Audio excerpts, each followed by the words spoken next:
Hey, it's Sam, and today I would like to make a quick little video on why I think that the J-Perm is objectively better than the T-Perm. Now, before I get started, I'd like to point out that some people think that this topic is irrelevant because J-Perm and T-Perm are two different PLL algorithms, and there's no reason that you should be comparing them because you wouldn't use J-Perm on a T-Perm or T-Perm on a J-Perm. But I beg to differ. There are some applications in where J-Perm and T-Perm are compared because they achieve the same purpose. Most notably are 2-look PLL, roof CMLL, and 2x2, where you can use either J-Perm or T-Perm to almost the exact same effect. Now that I've explained why this topic is important, let's move on to why J-Perm is better than T-Perm. Firstly, Movecount. The J-Perm's Movecount comes in at 13, whereas the T-Perm's comes in at 14. So we already have a lower move count by J-Perm, but it's just one move. So it might not be enough to qualify J-Perm being better than T-Perm. Fortunately, it's not all I have to add to my argument. Next is ergonomics.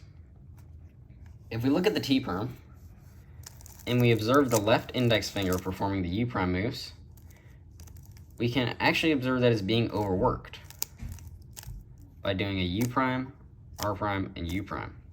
We have to reset our index finger while we're doing the R prime, which can be difficult and reduces the speed of the algorithm, whereas J-Perm does not have any such overworking of the U prime finger. Every time the U prime finger needs to do another U prime, it's given time to reset. And this is when you might say to me, well, Sam, you're not doing the proper T-Perm execution. You are not doing the double flick execution. And this is where I say, you're right, I'm not. I'm not doing this execution with a double flick that removes the overworking of the finger, because I don't use the T-Perm. But even if you do use that double flick execution, that double flick execution is adding a certain amount of risk to your alg. Risk that's going to be reduced with the more practice you get with it, but it's still more risky than the single flicks in J-Perm. You're more likely to mess it up. That being the case, J-Perm is better for both move count and ergonomics.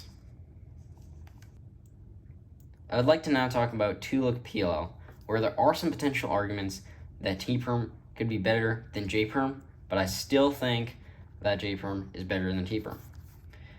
I'd say the most powerful argument that T-Perm is better than J-Perm for 2-look PLL is that it's much easier to predict PLL, or your EPLL, and AUF.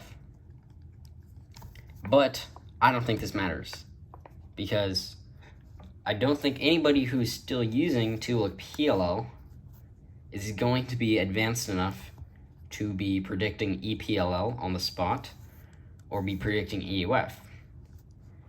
And if they are, then it's probably about time to move on to PLL. Once you have an understanding of those skills, you're probably skilled enough to do PLL anyway. So you should just go for the faster execution when you're doing 2-look PLL, which is J-Perm. Finally, 2x2. Now, 2x2, whether or not to do a T-Perm or J-Perm, I think comes down entirely to AUF. J-Perm and T-Perm both have a different AUF outcome. And the way that you can predict AUF for both of them is on the T-Perm, this block is going to stay where it is. And on the J-Perm, this block is going to stay where it is. So here on the 2x2, if we do a T-Perm, we're going to notice that this block is going to be here. So we'll have to do a UAUF to move this red back here. But if we do a J-Perm, this block is going to stay here. And with the whole top layer solved, that means that everything else will be in the right spot corresponding to this corner. meaning that there would be no AUF, as I'll demonstrate. No AUF. But if we do this T-perm in the exact same case, we have a UAUF. I'm not a 2x2er, so take it with a grain of salt. But as a CLL 2x2 solver, this is generally what I do.